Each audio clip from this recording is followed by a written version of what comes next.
Good morning friends, Sidhu winner classes के YouTube platform पे आपका हार्दिक स्वागत है। देखो, एक छात्र है, उसको लगता है कि हम गलती कर दिए। क्या लगता है? गलती कर दिए। तो आपको वो ये भी पता होना चाहिए कि जो गलती व्यक्ति नहीं करता है वो कभी सीखने की कोशिश ही नहीं किया। ठीक है, तो इसी के साथ आज का हमारा जो सेशन है, दो चर वाले रैखिक समीकरण। देखिए, एक चर वाले रैखिक समीकरण के बारे में हम लोग जानेंगे। वन लीनियर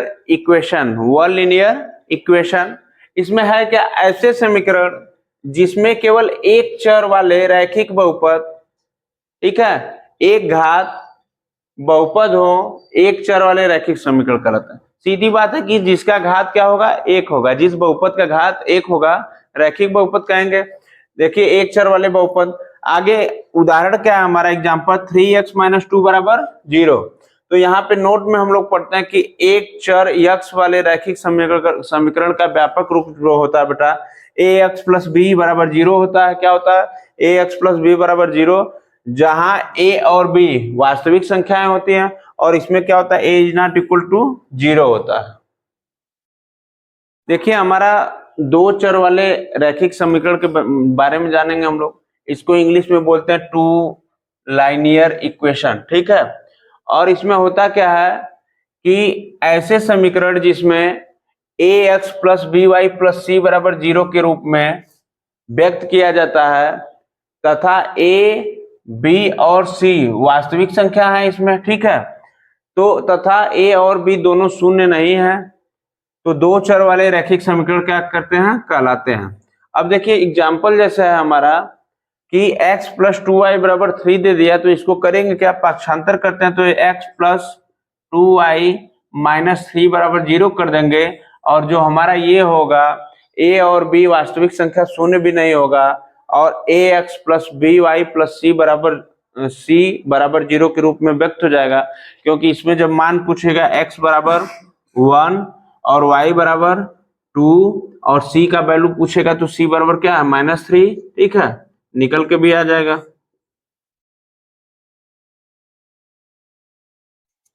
देखिए, हमारा जो उदाहरण नंबर 1 है, एग्जाम्पल नंबर 1 की तरफ हम लोग बढ़ते हैं।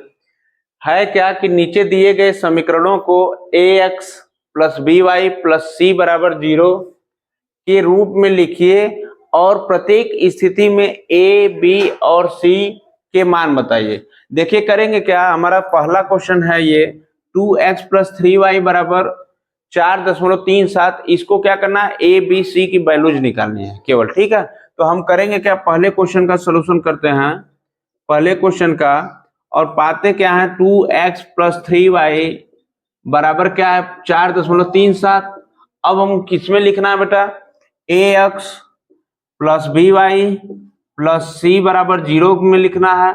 तो करेंगे क्या? देखिए, ax हमारा दिया है यहाँ पे 2x, तो ax की जगह क्या लिखेंगे? 2x + by की जगह क्या लिखेंगे? 3y।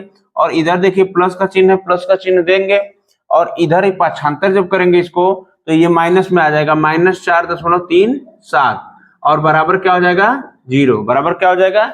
0। अब देखिए, यहाँ x की वैल्यू हमारी क्या है? 2 है कि नहीं है? तो यहाँ पे क्या लिखेंगे? x = 2 और आगे देखिए y की वैल्यू क्या है बेटा? 3, तो y की वैल्यू क्या लिख देंगे? 3। और हमारा जो c का वैल्यू खोज रहे थे हम लोग, तो -4.37 यही है बेटा कि ax + bx + c के रूप में भी व्यक्त हो जा रहा है और हमारा a, b और c का मान भी क्या हो जा रहा है? ज्ञात हो जा रहा है। ठीक है, दूसरे प्रश्न के आंसर की ओर हम लोग बढ़ते हैं। कैसे इसका सलूशन करेंगे? दूसरा क्वेश्चन, दूसरा है हमारा बेटा x - 4 और बराबर क्या है? कड़ी में 3 y। तो मैं क्या बताया हूँ यहाँ पर? ax + by + c = 0। ठीक है, यही बताया था। तो देखो, एक ax की जगह क्या है? यहाँ पे x है और a का वैल्यू नहीं दिया तो 1 मान लेंगे। और देखिए, प्लस का चिन्ह लगा लेंगे। b हमको यहाँ है y, by यहाँ पे दिया है कड़ी में 3y, तो इसको पक्षांतर करेंगे तो ये माइनस कड़ी में 3 और y बचेगा, यही ना जी। और ये प्लस c का वैल्यू हमारा -4 हो जाएगा। तो यहाँ पे क्या हो जाएगा बेटा -4 और बराबर क्या हो जाएगा 0।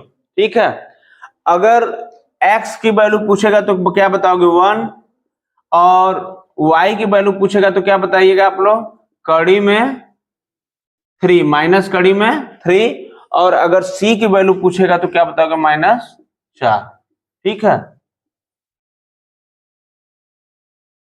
देखिए तीसरा प्रश्न हम लोग कैसे सॉल्व करते हैं।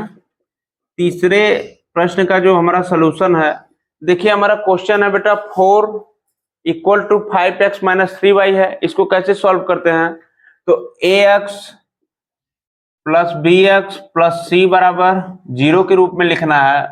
तो ax का वैल्यू देखो, ax की जगह पे 5x है, तो इधर पक्षांतर करेंगे तो क्या हो जाएगा, इसको मत पक्षांतर करो आप लोग, 4 को ही कर देना। ठीक है, तो ये क्या है, ax की वैल्यू 5x है, 5x लिख दो, प्लस यहाँ पे क्या है by का -3y रख दीजिए, क्या रख दीजिए बेटा -3y, और ये प्लस c का वैल्यू इधर 4 है तो इधर जाएगा पक्षांतर करने पर तो क्या हो जाएगा -4, तो यहाँ पे क्या रख दीजिए -4 = 0 हो जाएगा।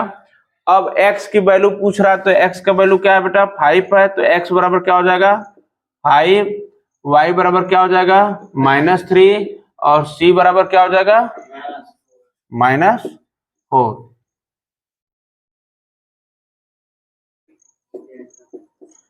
चौथा क्वेश्चन है हमारा 2x बराबर y को किसमें परिवर्तित करना है बेटा, ax + bx by + c बराबर 0 के रूप में। तो देखिए 2x है और 2x बराबर क्या है y है, यहाँ पे लिखते हैं हम लोग ax + by + c बराबर क्या होगा 0 होगा।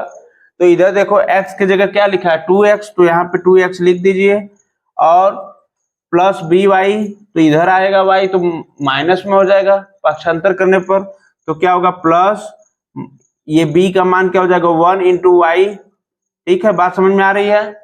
आगे देखिए c का वैल्यू हमको नहीं पता है, तो c का वैल्यू क्या मान लेंगे 0, और बराबर किसके है 0 के।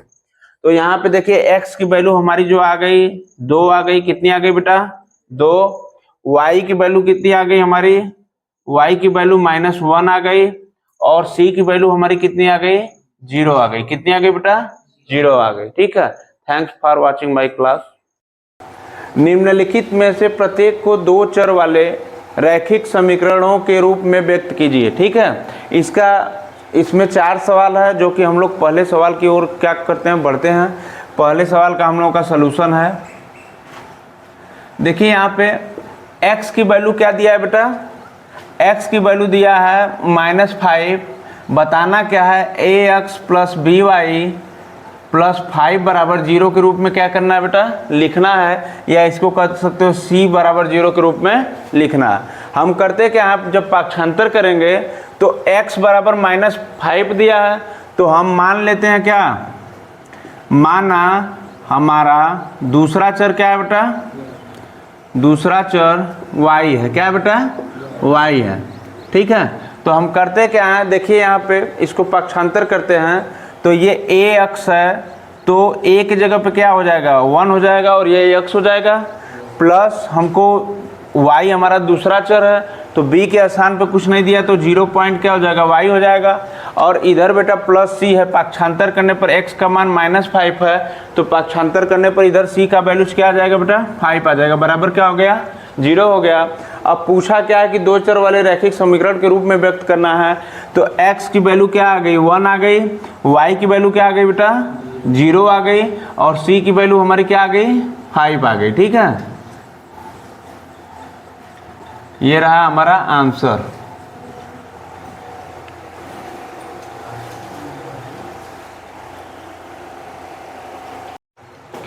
देखिए हम लोग दूसरे प्रश्न की ओर बढ़ते हैं। दूसरा हमारा जो प्रश्न है y बराबर 2 है, इसको क्या करना है 2 चर वाले रैखिक समीकरण में व्यक्त करना है।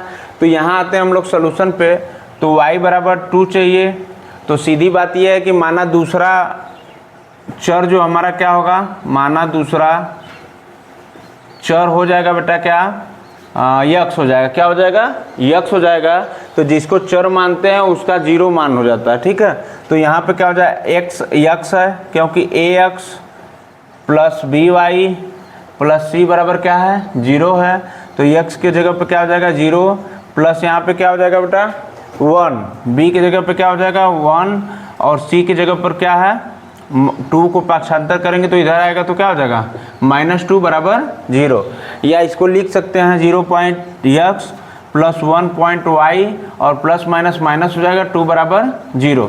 अब देखिए क्या होगा, x का वैल्यू क्या है 0 आ जाएगा और y का वैल्यू क्या आ जाएगा 1 आ जाएगा और c का वैल्यू हमारा कितना आ जाएगा बेटा -2। ठीक है, ये रहा हमारा दूसरे क्वेश्चन का आंसर। तीसरा हमारा जो क्वेश्चन है, तीसरा क्वेश्चन है, इसका सलूशन है बेटा 2x बराबर 3 है तो दो चर वाले रैखिक समीकरण में व्यक्त करना है। तो इसका क्या हो जाएगा, देखिए ax plus by plus c बराबर 0 यही चाहिए हमको। इसका मान a का मान, b का मान, c का मान। तो यहाँ देखो x दिया है तो माना हमारा दूसरा चर क्या हो जाएगा, माना दूसरा चर बराबर हो जाएगा y। क्या हो जाएगा बेटा y, क्या हो जाएगा जी y। तो यहाँ पे क्या करेंगे कि ax है, यहाँ पे 2x पहले से है तो इसको क्या लिख देते हैं 2x, ठीक, और प्लस by है, प्लस by है तो इसको क्या b का मान क्या रख देंगे जी 1 रखेंगे कि 0 रखेंगे, 0, इसका मान 0 रखेंगे। क्या रखेंगे 0 पॉइंट y हो जाएगा और प्लस c का वैल्यू देखो इधर 3 है, क्या है 3, इसको पक्षांतर करेंगे तो इसका 3 है तो इधर माइनस आ जाएगा तो -3 हो जाएगा। ठीक है, बराबर क्या हो जाएगा 0। अब क्या करेंगे 2.x प्लस 0.y और प्लस माइनस क्या हो जाएगा -3 बराबर क्या हो जाएगा 0। a की वैल्यू जो हमारी है 2 आ गई, 2 रख दो, b की वैल्यू क्या आ गई 0 आ गई, 0 रख दो, और c की वैल्यू क्या आ गई -3 आ गई, -3। ये रहा हमारा आंसर तीसरे क्वेश्चन का। ठीक है, चौथा हमारा क्वेश्चन है 5y बराबर 2। ठीक है, देखिए यहाँ पे 5y बराबर 2 दिया है तो जब y का मान दिया है तो हम x को क्या माना, दूसरा चर हमारा क्या हो जाएगा, माना दूसरा चर बराबर क्या हो जाएगा बेटा x हो जाएगा। तो देखिए ax plus by plus c बराबर 0 के रूप में व्यक्त करेंगे। तो ax का मान कुछ नहीं है तो x का मान क्या रख देंगे 0, क्योंकि चर माने है दूसरा चर तो इसको क्या मान दिया जाएगा बेटा 0। प्लस by का मान क्या है 5y है, 5y रख दो, और प्लस c का इधर क्या हो जाएगा पक्षांतर हो जाएगा तो -2 बराबर क्या हो जाएगा 0 हो जाएगा। यहाँ पे देखते हैं कि a का वैल्यू जब पूछेगा तो क्या हो जाएगा 0, b की वैल्यू क्या हो जाएगा 5, c की वैल्यू क्या हो जाएगा -2। ठीक है, ये रहा चौथे प्रश्न का आंसर। देखिए ये प्रश्नमाली 4.1 है कक्षा 9 की किताब से, और ये बहुविकल्पी प्रश्न है। बहुविकल्पी प्रश्न हम दो चर वाले रैखिक समीकरण में देखते हैं बारी बारी से। देखिए पहला जो हमारा प्रश्न है ax plus by plus c बराबर 0 के रूप का एक समीकरण दो चरों वाले रैखिक समीकरण निरूपित करता है यदि, ठीक है, यदि पूछ रहा है, आप लोगों को हम सूत्र पढ़ाए थे। देखिए a अगर e नॉट इक्वल टू 0 होगा तो b की वैल्यू बराबर में होनी चाहिए। ठीक है, तो यहाँ पे क्या होता है, देखो a का मान बराबर दिया है तो b is not equal to 0 होगा। ये कथन क्या है बेटा सत्य है। क्या है सत्य है। मैं पिछले बार बताया था उदाहरण में भी, केवल एक मान को क्या मानेंगे, अगर उसका वैल्यू दिया है 1 2 3 4 कुछ भी, तो उसका मान जो होगा चर होगा जो परिवर्तित हो जाता है। अगर x दिया है तो y हो जाएगा और y दिया है तो x हो जाएगा। इसमें क्या है बराबर 0 दिया है तो इसमें नॉट बराबर रहेगा। ठीक है, दूसरा देखो, अगर a is not equal to 0 दिया है तो b बराबर 0, ये भी क्या है कथन गलत है। क्या है बेटा, इसमें सही चुनना है ना, निरूपित करता है यदि। ठीक है, ये भी कथन क्या है आपका सही है। तीसरा कथन देखो a बराबर 0 b बराबर 0। ठीक है, a बराबर 0 और b बराबर 0, तो इसको भी क्या मान लेंगे क्योंकि a भी 0 हो सकता है और b भी 0 हो सकता है। लेकिन ये जो हमारा कथन क्या है, ये सरासर क्या है, यही वाला कथन हमारा पूर्ण रूप से क्या है सही है। क्योंकि जब बात होगी ax plus by plus c बराबर 0 के रूप का एक समीकरण दो चरों वाले रैखिक समीकरण निरूपित करता है तो क्या होगा a is not equal to 0 और b is not equal to 0। ठीक है, तो अतः कथन हमारा कौन सा सही हुआ, चौथा। कौन सा आंसर बेटा, चौथा। अब बहुविकल्पी के दूसरे क्वेश्चन पर हम लोग आते हैं। ठीक है, किस क्वेश्चन बेटा? दूसरे क्वेश्चन पे। तो एक चर वाले, इसका दूसरा क्वेश्चन है हमारा, एक चर वाले रैखिक समीकरण का हल होता है, मतलब हल क्या होता है। यहाँ पे रिक्त स्थान दिया है, तो आइए हम लोग देखते हैं ऐसे प्रश्न में। देखो, एक चर वाले रैखिक समीकरण का सीधी बात है, मैं पढ़ाया था। ठीक है, परिभाषा में डिफिनीशन इसका लिखवाया था। एक चर वाला जब रैखिक समीकरण होगा तो उसका क्या होगा? एक ही हल होगा। क्या होगा बेटा? एक ही हल होगा। तो हमारा ऑप्शन नंबर बी क्या होगा? सही हो जाएगा। बहुविकल्प के तीसरी क्वेश्चन में आते हैं हम लोग। तीसरा क्वेश्चन हमारा है, यदि दो चर वाले रैखिक समीकरण ax प्लस बी वाई, यहाँ पे क्या होगा? बी वाई प्लस सी बराबर 0 है, तो a बराबर 0 दिया है, ठीक है, और b is not equal to 0 हो, तो यह समीकरण होगा। देखिए इसमें क्या बनेगा समीकरण, a बराबर 0 दिया है, तो ये समीकरण बनेगा, यहाँ पे क्या बनेगा? b बन जाएगा। क्यों बनेगा? क्योंकि देखिए a का मान 0 है, तो 0 से मल्टीप्लाई करोगे तो 0 हो जाएगा। यहाँ पे बी वाई प्लस सी बराबर 0 बचेगा। ठीक है, तो ये हमारा क्या हो गया? बी वाला आंसर सही हो जाएगा। ठीक है, हम लोग आते हैं अति लघुत्तरी प्रश्न पे। और अति लघुत्तरी प्रश्न में क्या है बेटा? दूसरा प्रश्न, एक नोटबुक की कीमत एक कलम की कीमत से 2 गुनी है। इस कथन को निरूपित करने के लिए दो चर वाला रैखिक समीकरण ज्ञात करना है, लिखना है। तो हम क्या करेंगे बेटा? हमारे पास एक नोटबुक की कीमत क्या हो जाएगी? माना एक नोटबुक की कीमत क्या हो जाएगी? x हो जाएगी। क्या हो जाएगी बेटा? x हो जाएगी। और एक कलम की कीमत क्या हो जाएगी? एक कलम की कीमत को मान लेंगे बेटा y। क्या मान लेंगे? y। अब देखो जो नोटबुक है हमारा, नोटबुक ये क्या है? कलम से क्या है? 2 गुना है। कलम से क्या बेटा? 2 गुना है। यही बात है। अब आगे देखते हैं हम लोग नोटबुक को क्या माने हैं। नोटबुक को हम लोग x माने हैं, इसके स्थान पे x रख देना है। और कलम को y माने हैं, इसके स्थान पे y, और इंटू 2 का क्या कर दे रहे हैं? 2 गुना है तो गुणा कर दे रहे हैं। अब क्या ये बचा? x बराबर 2y, तो यहाँ पे क्या हो जाएगा? x माइनस 2y बराबर क्या लिख सकते हैं? 0 लिख सकते हैं। ठीक है, या ये भी लिख सकते हैं कि x माइनस 2y माइनस 0 बराबर क्या लिख सकते हैं बेटा? 0 लिख सकते हैं। यह ax plus b y plus c बराबर 0 को क्या कर रहा है? निरूपित कर रहा है। ठीक है, ये प्लस 0 रहेगा। ये क्या है हमारा? क्या है? आंसर आ गया। देखिए बेटा, हम लोग आते हैं तीसरे प्रश्न की ओर। और तीसरा प्रश्न है हमारा, दिल्ली में खेले गए भारत और पाकिस्तान के एक दिवसीय अंतर्राष्ट्रीय मैच में, देखो दिल्ली और पाकिस्तान में एक मैच खेला जाता है जो कि अंतर्राष्ट्रीय मैच होता है। 2 भारतीय बल्लेबाज ने एक साथ मिलकर क्या करते हैं? 292 रन बनाते हैं। और इस जानकारी को एक समीकरण के रूप में व्यक्त करना है। तो आइए हम लोग सीखते हैं। सॉल्यूशन है, दिल्ली में खेले गए भारत और पाकिस्तान की 2 टीमें हैं। देखिए भारत की टीम है, भारत और प्लस क्या है बेटा? पाकिस्तान। ठीक है, 2 टीमें खेल रही हैं। और इसमें कह रहा है कि भारत के जो 2 बल्लेबाज हैं, भारत के 2 बल्लेबाज, पहला कौन है बेटा?